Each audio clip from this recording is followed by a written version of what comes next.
Hello students, good morning. देखिए, पिछली video में हम सोल्व कर रहे थे एक्सरसाइज 9B और क्वेश्चन 1 से 7 तक हम सोल्व कर चुके थे। चैप्टर है वेरिएशन और पेज नंबर है 150। तो आज हम क्वेश्चन नंबर 8 से स्टार्ट करते हैं।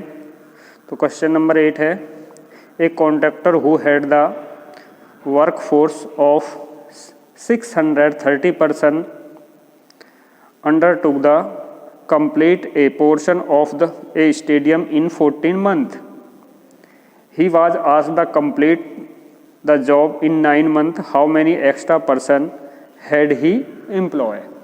देखिए, एक कॉन्ट्रैक्टर ठेकेदार के पास हैं 630 पर्सन जो स्टेडियम के काम को 14 मंथ में पूरा कर सकते हैं, और उस काम को अगर 9 महीने में पूरा करना हो तो कितने आदमी उसे और इसमें ऐड करने पड़ेंगे। तो देखिए क्वेश्चन नंबर 9।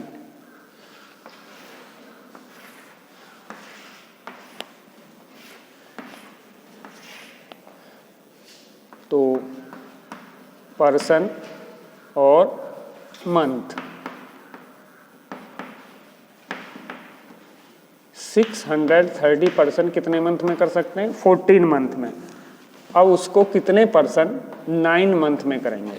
तो देखिए, अगर हमारा डायरेक्ट वेरिएशन होता है तो क्रॉस मल्टीप्लाई करते हैं, और ये हमारा इन्वर्सली प्रोपोर्शनल है तो इसमें हम वर्टिकल मल्टीप्लाई करेंगे। तो 9 into x is equal to 630 into 14। तो x is equal to 630 into 14 upon 9। 9 7 जा 63 और 14 7 जा 98। इतने टोटल चाहिए हैं। तो इंक्रीज पर्सन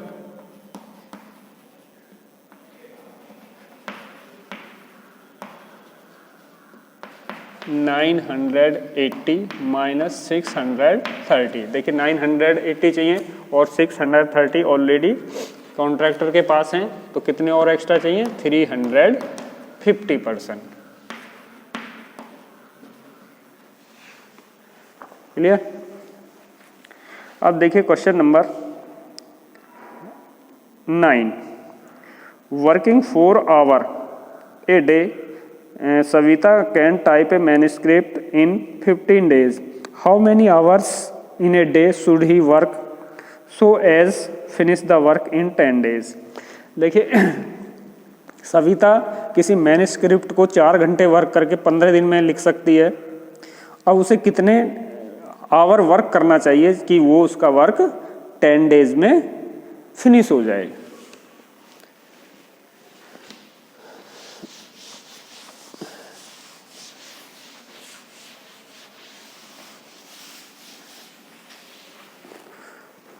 तो क्वेश्चन नंबर 10।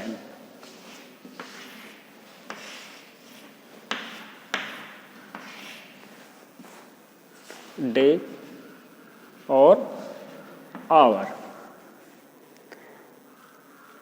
अगर वो 4 आवर 15 दिन में पूरा करती है तो उसे 4 आवर वर्क करना पड़ता है। अब उसे 10 दिन में कंप्लीट करना है तो कितने आवर उसे वर्क करना पड़ेगा? तो 10 into x is equal to 15 into 4। तो x is equal to 15 into 4 upon 10। ठीक है? तो 5 3 जा और 5 2 जा, 2 से यानी 6 आवर पर डे वर्क करेगी, तब उसको वो 10 डेज में कंप्लीट कर पाएगी। अब देखिए नेक्स्ट क्वेश्चन, ये था क्वेश्चन नंबर 9। अब क्वेश्चन नंबर 10।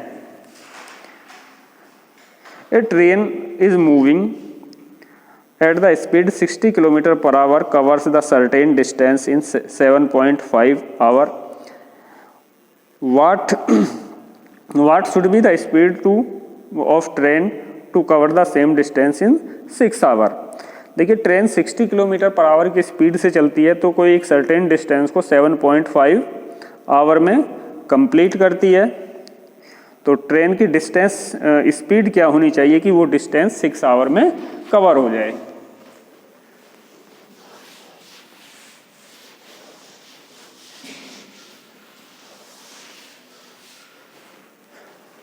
तो क्वेश्चन नंबर 10,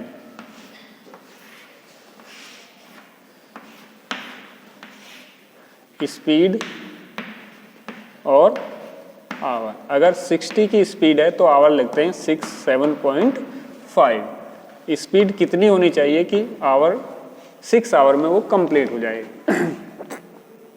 तो जो चीज़ आपको कैलकुलेट करनी है उसके पहले इस पर आप x रख देते हैं। वर्टिकल मल्टीप्लाई करेंगे 6 into x is equal to 60 into 7.5। तो x होगा 60 इंटू 7.5 अपॉन 6। ये 10 टाइम कट जाएगा और 10 का मल्टीप्लाई 7.5 से होगा तो ये आएगा 75 किलोमीटर पर आवर। ओके। अब देखिए question number 11। A Grecian of 800 man had the provisions for the 39 days. However, the reinforcement of 500 arrived. How many days will be the food last? देखिए क्वेश्चन ये है कि 800 आदमी के लिए 39 डेज का राशन है। अगर 500 आदमी और आ गए, 500 पर्सन और आ गए तो वो अब कितने दिन तक चलेगा। तो question number 11,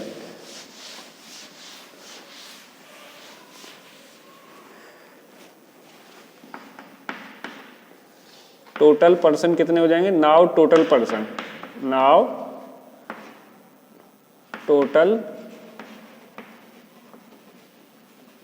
person is equal to 800 plus 500 is equal to 1300।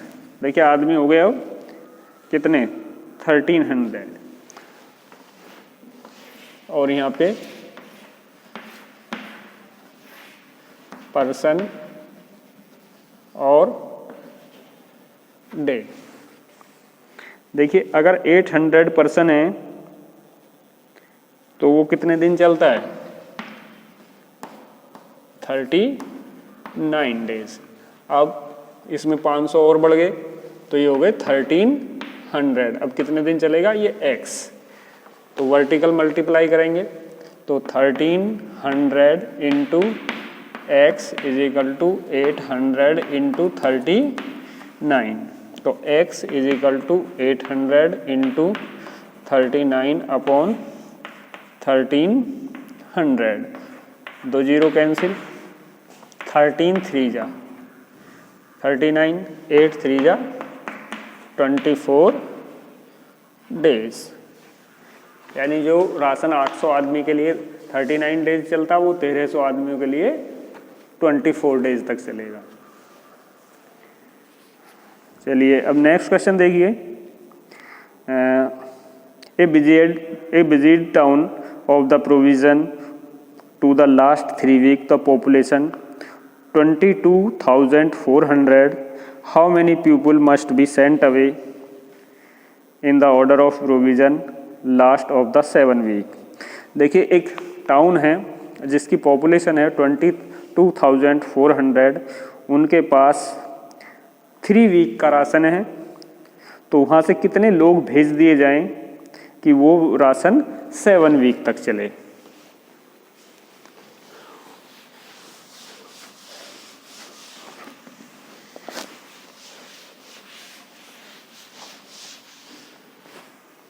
तो देखिए क्वेश्चन नंबर 12।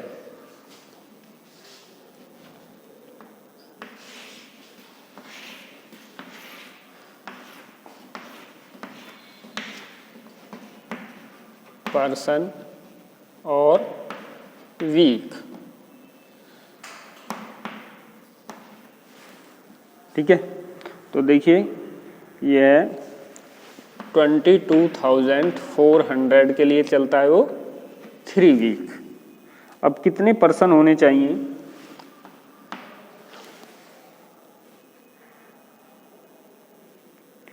कि वो 7 वीक तक चले?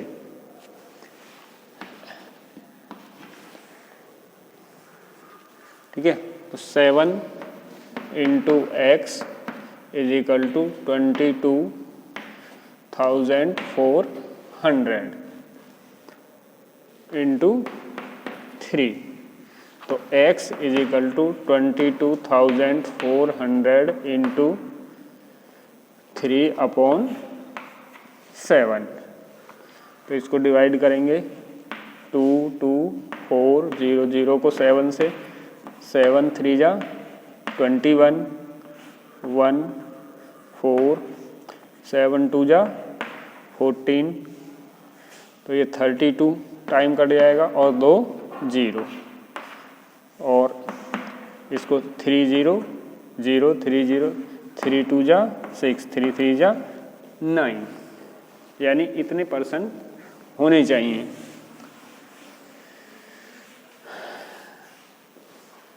ठीक है, इतने पर्सन होंगे तो ये कितने दिन चलेगा? 7 वीक तक। जो राशन 22,400 के लिए 3 वीक तक चलता, वो 9,600 के लिए 7 वीक तक चलेगा। तो सेंडिंग पर्सन कितने भेजने चाहिए? Sending person is equal to 22,400 minus 9,600, और ये आएगा 12,800। यानी उस टाउन में से 12,800 को बाहर निकाल देंगे तो वो जो राशन है वो 7 वीक तक चल पाएगा। अब देखिए question number 13। A hostel had the ration for 60 days for 500 students. ठीक है, after 12 days 300 students join them, तो how long will the remain ration? देखिए क्वेश्चन ये है कि हॉस्टल में 60 डेज का राशन था 500 स्टूडेंट्स के लिए, और 12 दिन के बाद 300 स्टूडेंट्स और आ गए, तो अब ये कब तक चलेगा? तो क्वेश्चन नंबर 13। देखिए 12 दिन तक तो ये 500 स्टूडेंट्स ही यूज करेंगे। क्वेश्चन नंबर 13, तो left days 60 minus 12 is equal to 48 days, और now total students is equal to, पहले कितने थे ये 500, इसमें 300 और ऐड हो गए 300, तो ये हो गए 800। तो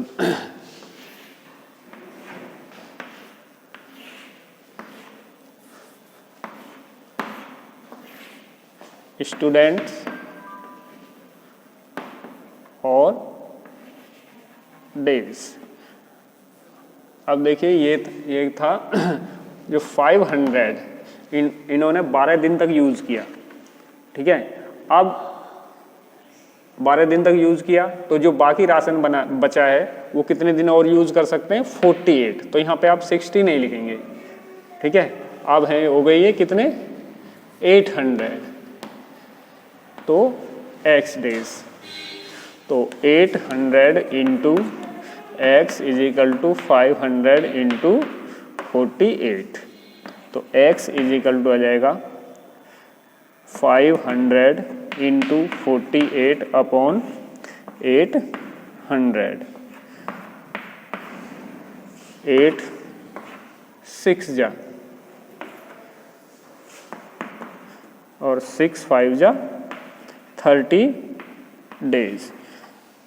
जो उनके लिए सफिशिएंट होता 48 डेज के लिए, वो अब 300 स्टूडेंट्स के बढ़ने से वो अब कितने दिन में ख़त्म हो जाएगा, 30 डेज में। तो देखिए यहाँ पे दिन भी लेस हो रहे हैं और स्टूडेंट्स भी ऐड हो रहे हैं।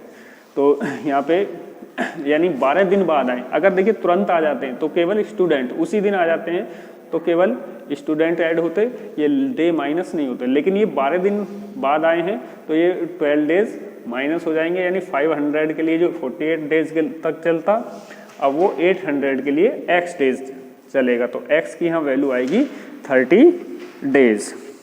तो देखिए आपने इस एक्सरसाइज में देखा इन्वर्सली वेरिएशन, यहाँ पे देखिए नंबर ऑफ पर्सन और टाइम का है और स्पीड और टाइम का है। तो ये जो वेरिएशन होते हैं ये इन्वर्सली होते हैं और कॉस्ट जो होती है वो डायरेक्ट वेरिएशन में होती है।